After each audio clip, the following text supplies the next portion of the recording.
প্রিয় শিক্ষার্থীবৃন্দ, তো তোমরা যারা 2024-2025 শিক্ষাবর্ষে বাংলাদেশ কারিগরি শিক্ষা বোর্ড এর আওতাধীন বেসরকারি প্রতিষ্ঠানসমূহে 4 বছর মেয়াদী diploma in engineering, diploma in textile, diploma in কৃষি, ডিপ্লোমা ইন ফিশারিজ এবং সরকারি বেসরকারি প্রতিষ্ঠানসমূহে 2 বছর মেয়াদী SSC BMT, SSC vocational, diploma in commerce ও certificate in marine trade course শিক্ষাকর্মের ভর্তির সময় 10 সেপ্টেম্বর 2024 মঙ্গলবার পর্যন্ত বর্ধিত করা হলো।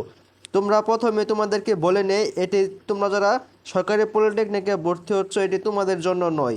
এখানে তোমরা দেখতে পাচ্ছ 2024-25 শিক্ষাবর্ষে বাংলাদেশ কারিগরি শিক্ষা বোর্ডের আওতাধীন বেসরকারি প্রতিষ্ঠানসমূহ 4 বছর মেয়াদী যে সকল কোর্স 4 বছর মেয়াদী সেই সকল হচ্ছে বেসরকারি পলিটেকনিকের জন্য, এবং 2 বছর মেয়াদী এসএসসি বিএমটি এবং এসএসসি বেসরকারি যে প্রতিষ্ঠানগুলো রয়েছে এটা হচ্ছে সরকারি এবং বেসরকারি প্রতিষ্ঠানসমূহের জন্য।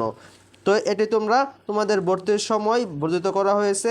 তোমাদের ভর্তির সময় 10 সেপ্টেম্বর পর্যন্ত বর্ধিত করা হয়েছে। তোমরা যারা বেসরকারিভাবে পড়াশোনা করতে চাচ্ছ ডিপ্লোমা ইন ইঞ্জিনিয়ারিং এবং এসএসসি বিএমটিতে তোমাদের ভর্তির সময় 10 সেপ্টেম্বর পর্যন্ত বর্ধিত করা হয়েছে।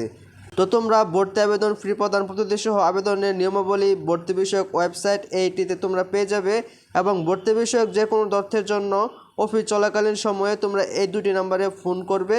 এবং প্রিয় ভিউয়ার্স, তোমাদের সকলের উদ্দেশ্যে বলে নেই, তোমাদের আজকে সশরীরে ভর্তিটি তোমাদের 19 তারিখ থেকে সশরীরে ভর্তি তোমরা হতে পারছো। তো তোমরা কে কে সশরীরে গিয়ে পলিটেকনিকে ভর্তি হয়েছো তা অবশ্যই কমেন্ট বক্সে জানাবে, এবং তোমরা এখনও কারা সশরীরে পলিটেকনিকে ভর্তি হও নাই তারা অবশ্যই কমেন্ট বক্সে তোমরা জানাবে, এবং তোমরা কবে ভর্তি হবে তা অবশ্যই জানাবে। এই ছিল আমাদের আজকের ভিডিও। তো আজকের মতো বিদায় নিচ্ছি। আল্লাহ হাফেজ।